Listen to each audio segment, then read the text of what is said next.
Hello everyone and welcome back for this week's Brain Coach Tip. I'm Jan Bedell, otherwise known as the Little Giant Steps Brain Coach.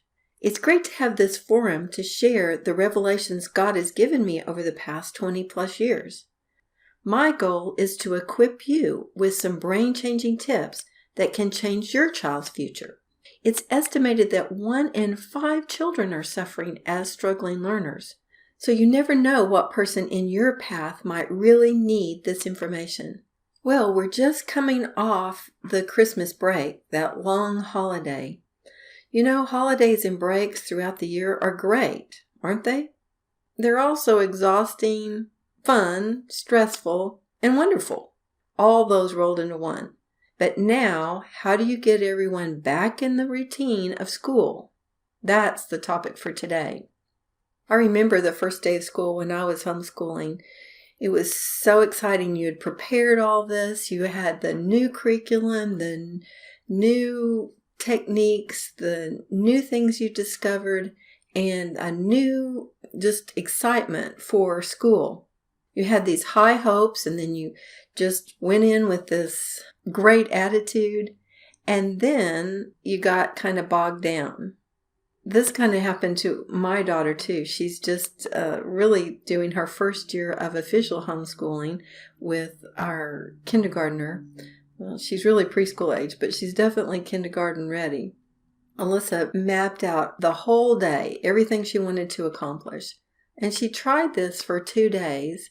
And because it was everything she wanted to accomplish, she didn't really get it done well. Then she got discouraged. And then the whole plan went belly up. You had to kind of start all over. So after a break, this is kind of what happens. You have to psych yourself up, and then you get kind of excited because you've had a break. It's also human nature where it's kind of a challenge for you to get back in the swing of things too. You've kind of gotten used to the break as well, and the children have too. So it's a real struggle for some to get back into academics. And if they're struggling with academics, it's torture for them. Let's look at some easy ways that we can ease into it. We're going to talk about some strategies that will get you back in the swing, and also some cautions about what you don't want to do. First, I want to encourage you to write down all the subject areas that you're dealing with this year, and then prioritize them. Start with just 2 on the first day, and add a little bit along the way over the first 2 or 3 weeks. Also look for those things that could be done every other day, or that don't need to be done every day, and don't put them on the list for every day. Another encouragement to you is to take a hard look at what learning takes place naturally during the course of the day, and give yourself credit for that. What vocabulary is being expanded as you're just talking to your children and helping them know other words that would say the same thing? That's a huge, vital skill that they're going to need in writing later on, and it can start with your preschoolers. You're going to be working on manners and how that plays out in their world and benefits them along the way. Special awarenesses as you're working on things in the kitchen, cutting things and making them into fractions and that kind of thing. Even simple things like number sense.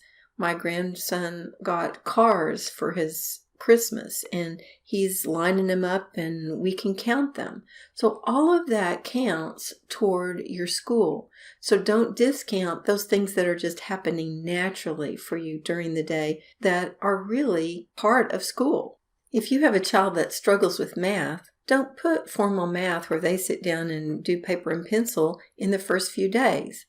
Just start pointing out all through your day places where you use math. I'd mentioned before fractions with sandwiches or with pizza or things that you're cooking. You've got one whole pizza and you're cutting it into 8 pieces. Each one's called an eighth. And how many eighths did you eat? Those kinds of things can just give them some math sense along the way. You can talk about fractions in recipes that you're cooking.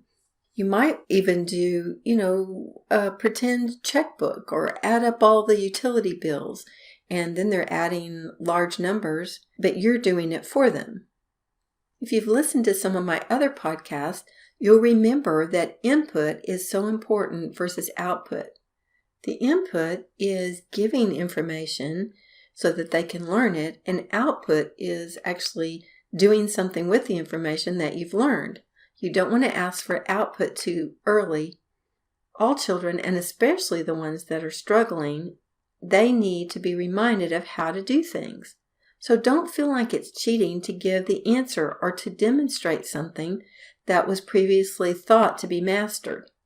We all need to be reminded about things we've learned in the past, and starting with an input mentality instead of expecting answers to flow out sets a much more relaxed and positive tone to getting back in the swing of school. To understand more about this input that we need to do with frequency, intensity, and duration, I want to encourage you to listen to podcast number 3 if you haven't already. That will fill you in on that. One thing you can do if you have a child that's learning to read or struggling with reading is called echo reading. Echo reading is where you read something to the child and they read the very same thing after you. And even if they start to miss something, you help them with it. You either sound the word out for them instead of expecting them to laboriously try to sound it out, or you just tell them what the word is. This helps with the flow of your reading. It helps build their sight word vocabulary, and it creates a relaxed atmosphere for them to feel confident about reading. So try that, especially for struggling readers. If you have a struggling reader, go ahead and listen to podcast number 5. It's marked for dyslexia, but the symptoms of dyslexia are they have trouble reading. So even if your child doesn't have that label, you can pick up some clues there. I also really like the books called 3 R's. The 3 R's, you can find that on the Little Giant Steps store. The beginning reading instruction is for a very beginning reader or somebody that's really struggling. And it's really a cool format. There's 1 or maybe 2 sentences on every page. And when it starts out, there's 20 different books, and the first 4 books only have 4 words. And so they can feel really accomplished thinking they have read this whole book and be able to tell Dad, I read this whole book. There can be really some excitement built when they have that kind of momentum. In those books, you just build, there's a few new words each few books, and it gives them the excitement and encouragement that they really can read. So there's about between 20 and 25 books in each set. They're little paperback books. And just check those out on the store because that can be a real boost to someone that's beginning reading or struggling with reading. If you really want to get everybody off to a really good start in math, you want to do math with 50% instruction.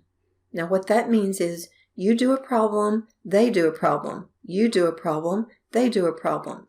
This will give that input that's needed to get them back up to speed on those things that they might be a little bit iffy on, and just give them a real boost as they see it happening quickly and can pay attention to that and get the input to, oh yeah, I remember that and I can do it. So don't just put them on their own when you start out with their math. If they're having trouble with math or just beginning math, you might want to consider our very newest product, Visual Circle Math. This approach that's represented in the Visual Circle Math has been very effective for my clients over the years. They're showing 1 or more years of gain in math ability every 4 months on standardized math tests. So it really can be effective in bringing kids up quickly or helping them from the very beginning understand. We find that this method cuts down on math facts errors, and the simple strategies allow the student to advance in the understanding of math concepts while those math facts catch up with them. It's been very effective in its raw form or its more primitive form, but now we have honed it to the place that even if you're not good at math yourself, you can be successful teaching your child math with visual circle math. There's a video on the Little Giant Steps store, but basically it's made up of 3 parts.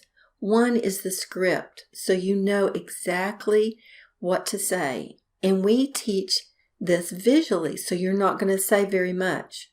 Then there's an input page where you practice a number of problems using the script and doing that same thing over and over again. But you're going to do 2 or 3 of them, and then the child starts alternating with you. So they get a lot of practice at the first so that they get the input they need to really understand how to do that. And there's a mastery practice page that shows you how the problems are going to look for you to review that skill and all the previous skills. It's like a spiraling effect so that they always go back and review previously learned concepts, but they're always moving forward in their understanding of math. We had a 16-year-old that absolutely hated math, and she was convinced that she could not do math. I mean, even simple math, like a math fact, was a challenge for her. This was presented to her, and it was just like the light bulb came on. She said, "Oh, I understand it now," because the best way to teach math concepts is visually. And when their processing is low, or even if it's not, the best way is to show them how these math concepts work, and then they've got it for their long-term memory. So what do we have so far in this rebooting into school? We're going to pick a couple of academic areas to start on and add slowly over the first few weeks, and then give input on previous math concepts with that 50% input. Do some echo reading to take the pressure off of the child so that they can know it's okay.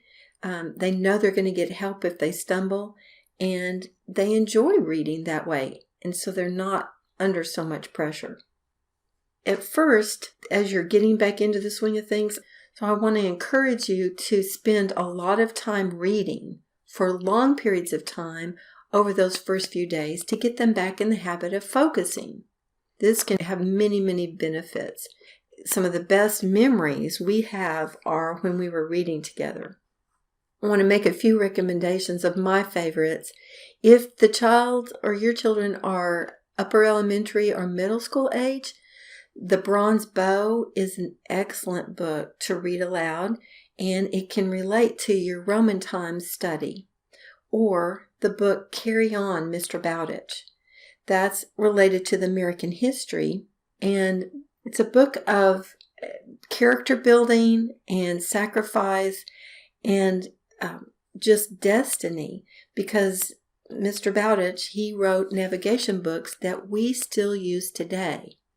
So it's amazing how, it just helps put destiny in your children when you read books like that. And then if they're more elementary age, I recommend Benjamin West and his cat Grimalkin. It's one you may not have heard of, but it is the most endearing book about an 8-year-old boy that learns he's an artist. And this is very interesting because his family is Quakers. He's never seen a picture until he drew one. And then the family had to see that this was a God's gift. He became America's first artist, that was born in America. It's a great book. Benjamin West and his cat Grimalkin. I believe you'll really like the memories that you create when you're reading these kinds of books. Another thing that can really help you get back in the swing of things is to take in what I call ND or neurodevelopmental movement breaks. This is where you would get up and do cross-pattern movement in between different activities. So that they would sprint. That's a cross-pattern activity where the right arm and the left leg are alternating by sprinting. They can do cross-pattern marching where they just reach over and touch the opposite knee. Crawling on their stomach is a really good one to help organize the lower part of the brain. So just take a 2-minute neurodevelopmental movement break when you see your kids being fidgety or they're having trouble remembering things. This will help bring them into the dominant hemisphere where their information is, and you can really make some progress after those breaks. So don't keep pressing on thinking I've got to press through this. Take a little break, cross-pattern break, and then come back to it. You'll see it really makes a difference.